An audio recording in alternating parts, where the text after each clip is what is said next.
ఉన్నాడు. చెప్పమ్మా, చెప్పు. వాడికేమైంది? చెప్పమ్మా. అమ్మా,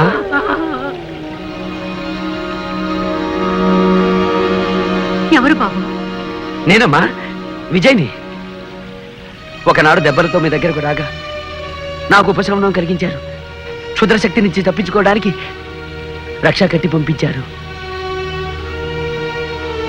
ఆ రక్షాబలం ఉన్నంత వరకు నాకంతా జయమే జరిగిందమ్మా.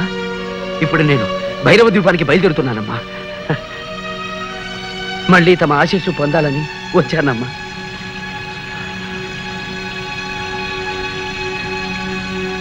ఈ రూపమేమిటి నాయనా? ఒక యక్షిణి శాపం. శాపమా? ఎప్పుడు జరిగింది? గత పౌర్ణమికి ముందు.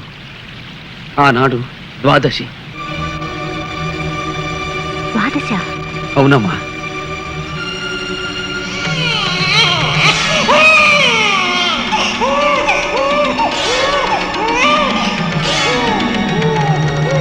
బాబు, నీవెవరి బిడ్డవి?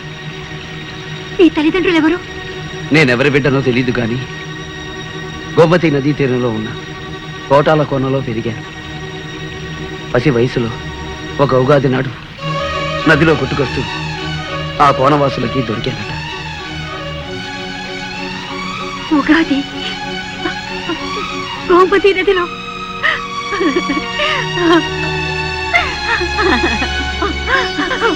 బాబు, నువ్వెవరు కాదు, నా బిడ్డవి. నిన్ను పోగొట్టుకున్న దౌర్భాగ్యురాలి నేనే.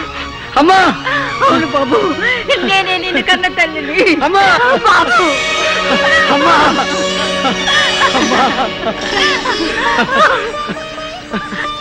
అమ్మా జగన్మాత, ఆనాడు నా భర్త నన్ను నిరాకరించిన ఈనాడు నా బిడ్డను నాకు ప్రసాదించావు తల్లి. అమ్మా, నా తండ్రి ఎవరు? చంద్రప్రభ మహారాజు. చంద్రప్రభ మహారాజా? అయితే ఆయన్ని నేను కలుసుకున్నానమ్మా. అవునమ్మా, తాను గాంధర్వ వివాహం చేసుకున్న భార్యని నిరాకరించానని, ఆ పాప ఫలం అనుభవిస్తున్నానని వేదనతో కుమిలిపోయారమ్మా. అంతా మంచిగా జరిగిందమ్మా. ఒకరినొకరం తెలుసుకోకపోయినా ఆయన స్థితికి జాలిపడి మా గూడానికి పంపించానమ్మా.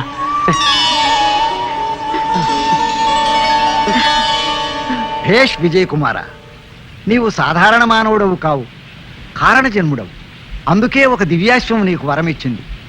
దాని సహాయంతో కార్యసాధన చేసి విజయనామాన్ని సార్థకం చేసుకో.